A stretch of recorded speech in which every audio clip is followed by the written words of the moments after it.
मित्र नमस्कार, विचारमोती चॅनलवर आपणा सर्वांचं पुन्हा एकदा स्वागत. राज्याचे मुख्यमंत्री आणि गृहमंत्री देवेंद्र फडणवीस अनेक संकटांना पुरून उरलेला माणूस.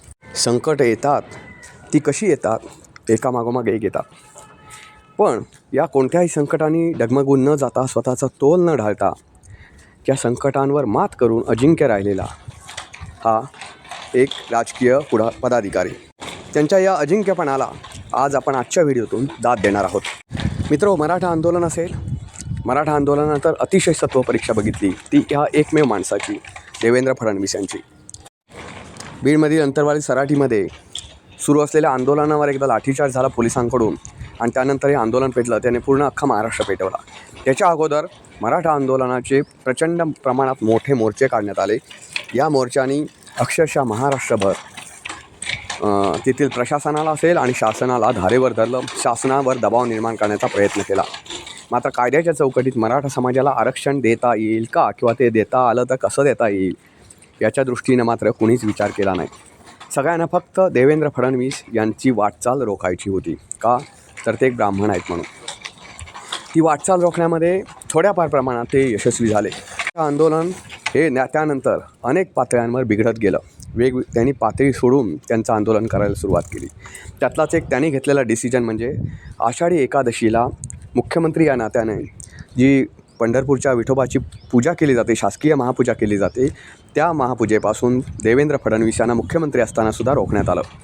मित्र, महाराष्ट्रासाठी आराध्य दैवत असलेल्या पंढरपूरच्या विठोबाची पूजा मुख्यमंत्र्यांच्या हस्ते झाली नाही, हे पंढरपूरच्या विठोबाचा अपमान आहे, मुख्यमंत्र्यांचा नाही. मुख्यमंत्री देवेंद्र फडणवीस यांनी काय आजपर्यंत पूजा केली नाही विठोबाची असं नाही, पण हा जो अपमान केला गेला तो पंढरपूरच्या विठोबाचा केला गेला. मात्र ज्यांनी तो अपमान केला त्यांना असं वाटलं की आपण महापूजा करण्यापासून देवेंद्र फडणवीस यांना रोखू शकलो.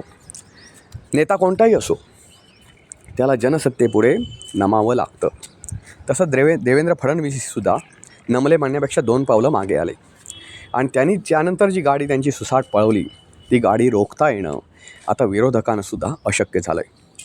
हे अशक्य का झालं आहे तर कोणताही अपशब्द न वापरता मनोज जरांगे पाटील, मराठा आंदोलनाचे नेते, त्यांनी अक्षरशः खालच्या पातळीवर जाऊन देवेंद्र फडणवीस यांच्यावर टीका केली. मात्र फडणवीस यांनी त्यांचा ब्राह्मणी बाणा कधी सोडला नाही. ब्राह्मण हे पूर्वी एक संस्कारशील अशी एक कम्युनिटी मानली जायची. आज ती कम्युनिटी संस्कारहीन झालेली आहे, हे खरं आहे. पण संस्कारशील म्हटलं की ती संस्काराची शिदोरी त्यांच्याकडे असायची असं म्हटलं जायचं. ती संस्काराची शिदोरी आज देवेंद्र फडणवीस यांच्याकडे आहे हे त्यांनी त्यांच्या वागणुकीतून दाखवून दिलं. हां, राजकारणात आरोप प्रत्यारोप होतात, पाठीत खंजीर खुपसणंही सुद्धा होतं, काही दुसऱ्याला नामोहरम करणं सुद्धा होतं. हे राजकारणातच नव्हे, अनेक क्षेत्रात हे चालू आहे. मला पुढे जायचं असेल तर पुढे असलेल्या माणसाला मला मागे ओढावं लागतं आणि मग पुढे जावं लागतं. ही दुनियेची आताची रीत राहिलेली आहे. त्यामुळे ते देवेंद्र फडणवीस यांनी केलं तर तो त्यांची काही चुकीचा विषय नाही, पण त्यांनी त्यांचं तारतम्य सोडलं नाही. त्यांनी कोणतीही शिवीगाळ केली नाही, त्यांच्या तोंडून कधी चुकीचा शब्द आला नाही. मीडियाच्या पातळीवर बोलायचं झालं तर अशी मीडियात कधी बातमी वाचलेत का तुम्ही सांगा की देवेंद्र फडणवीस यांची जीभ घसरली. उदाहरण सांगायचं झालं तर मराठा आंदोलनातील एक महिला नेत्या असलेल्या पूजा मोरे, ज्यांची उमेदवारी आयत्यावेळी मागे घेण्यासाठी त्यांच्यावर दबाव टाकण्यात आला असा भाजपच्या पदाधिकाऱ्यांवर आरोप आहे. त्या पूजा मोरे यांनीसुद्धा मराठा आंदोलनाच्या दरम्यान देवेंद्र फडणवीस यांच्यावर टीका करताना आम्ही आरक्षण मागतोय, तुमची बायको नाही, अशा अश्लाघ्य भाषेत टीका केली होती. जर सांगायचं झालं तर पूजा मोरे ह्या देवेंद्र फडणवीस यांची बायको घेऊन काय करणार आहेत हे त्यांना माहिती. पण आपण काय बोलतोय, आपण कोण आहोत, आपण लेडीज आहोत. एका लेडीजवर टीका करतोय, त्या लेडीजचा तुमच्याशी काही देणं घेणं नाही, तुमच्याशी वैर नाही, अशा लेडीजवर आपण टीका करतो याचं भानसुद्धा मराठा समाजाच्या आंदोलनानं बाळगलं नाही. पण तरीसुद्धा देवेंद्र फडणवीस हे एखाद्या पुतळ्याप्रमाणे निश्चल राहिले. त्यांनी त्यांची वर्तणूक त्यांच्या कर्तृत्वातून दाखवून दिली. आज तुम्ही पाहताय कितीही जण लोक टीका करू दे त्यांची, पण देवेंद्र फडणवीस हा मुत्सद्दी आहे आणि तो कुठंही न नमता, संकटांना न घाबरता पुढे जातोय. महाराष्ट्राला राजकीयदृष्ट्या महाराष्ट्रामध्ये राजकीयदृष्ट्या भाजपला पुढे नेण्याचं काम देवेंद्र फडणवीस यांनी केलं आहे. वरचा कोणत्याही पातळीवर जाऊन टीका करू दे, त्याला राजकीय बॅटने उत्तर देण्याचं काम देवेंद्र फडणवीस नेहमी करतात. सांगायचंच झालं तर संजय राऊत, उद्धव सेनेचे नेते उद्धव ठाकरे यांनी अनेक प्रकारची आव्हानं केली, अनेक प्रकारची. उद्धव ठाकरे यांनी तर असं म्हटलं की एक तर तुम्ही राहाल नाही तर मी राहीन, पण त्यांना पुरून त्यांना काहीच उत्तर देवेंद्र फडणवीस यांनी दिलं नाही. तर देवेंद्र फडणवीस यांनी मुत्सद्देगिरीनं आणि त्यांच्या राजकीय वाटचालीनं राजकीय मुत्सद्देगिरीतून त्यांना उत्तर दिलं. आणि आज तुम्हाला माहिती आहे उद्धव सेनेला उतरती लागलेली आहे. म्हणजे मनसेच्या कुबड्या घ्याव्या लागल्या उद्धव सेनेला, आणि त्या कुबड्यांवर उद्धव सेना आता चालू आहे. दुसरीकडे भाजप जे आहे ते मोठ्या प्रमाणावर घोडदौड करत आहे राजकीयदृष्ट्या म्हणायचं झालं तर. मुंबई महापालिका निवडणुकीमध्ये भाजपने अक्षरशः विरोधकांना घाम फोडलेला आहे. सध्याचं मुंबईचं वातावरण पाहता, त्यांनी ज्या काय वेगवेगळ्या चाली खेळलेल्या आहेत, त्या चाली पाहता तुम्हाला असं दिसेल की मुंबईमध्ये भाजपची घोडदौड रोखण्यापासून सध्या आता कोणीही त्यांना परावृत्त करू शकत नाही किंवा परावृत्त करू शकत नाही त्यापासून. कारण सत्तेच्या नजदीक पोचलेला भाजपा पक्ष आहे ते फक्त आणि फक्त देवेंद्र फडणवीस यांच्यामुळे. मित्रांनो, या सगळ्या प्रकरणात तुम्हाला मुत्सद्देगिरी कशी असं तुम्ही म्हणाल तर हिंदी विषय जो काढण्यात आला, पहिलीपासून हिंदी सक्तीचा करण्याचा विषय जो काढण्यात आला, तिथपासूनच मुंबई महापालिकेच्या निवडणुकीची रणनीती भाजपकडून आखली जात होती. सांगायचं झालं तर मुंबई महापालिकेच्या निवडणुका डोळ्यासमोर ठेवून हिंदी पहिलीपासून सक्तीची करण्याचा विषय देवेंद्र फडणवीस यांनी काढला. आणि त्याच्यात शिंदेसेना, अजित पवार गट तर सोडा, अजित पवार गटाची काही ताकद नाही मुंबईमध्ये, पण उद्धव सेना असेल आणि इतर विरोधी पक्ष असतील, काँग्रेस असेल किंवा मनसे असेल, हे विरोधी पक्ष एक त्याच्यात अडकत गेले. त्यांनी त्यावेळी जर 2 पावलं मागे राहणं पसंत केलं असतं तर उत्तर भारतीय जो मतदार आहे तो भाजपकडे वळला असता की नाही याच्यावर प्रश्नचिन्ह तरी उभं राहिलं असतं. पण काँग्रेसनं याच्यावर सावध प्रतिक्रिया दिली. पण जे मोठे पक्ष आहेत, मोठे म्हणजे महाराष्ट्राच्या दृष्टीने महत्त्वाचे पक्ष जे आहेत, उद्धव सेना असेल, मनसे असेल, तर त्या पक्षांनी ही जी ताकद आहे, उत्तर भारतीयांची ताकद, ती दुसऱ्याकडेच देऊन टाकली. त्यांची प्रतिक्रिया देऊन त्यांना अंगावर घेण्याचा प्रयत्न करून. मराठी माणसाचा मुद्दा हा खरोखर चर्चेत आहे आणि महत्त्वाचा आहे, हे मान्य आहे. पण तो भाजपने आत्ताच का उकरून काढला, हिंदी भाषिकांना चुचकारण्याचं काम भाजप आत्ताच का करतं आहे, आणि त्याच्यावर आपण प्रतिक्रिया दिलं तर आपलं काय नुकसान होईल, याचा अजिबात अंदाज विरोधी पक्षातल्या उद्धव सेना असेल, मनसे असेल, त्यांनी घेतला नाही. त्यामुळे त्यांच्यामुळे होणार राजकीय नुकसान, विरोधी पक्षांचं होणार राजकीय नुकसान ही भाजपसाठी राजकीय लाभाची गोष्ट असणार आहे.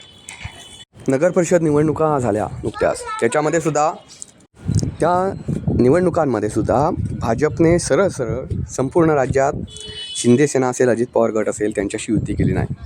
ही युती न करण्यामागचं कारण काय होतं मित्रांनो, तर देवेंद्र फडणवीस यांची एक चाल होती की पुढच्या काही ज्या निवडणुका येतील त्या निवडणुकीत आपली ताकद ग्रामीण भागात किती आहे. कारण ह्या ज्या निवडणुका असतात तळागाळातल्या कार्यकर्त्यांसाठी असतात, या ग्रामीण पातळीवरच्या निवडणुका असतात, त्यातले प्रश्न वेगळे असतात. ते प्रश्न सोडवताना आपण कुठे कमी पडलो आहे का, किंवा आपली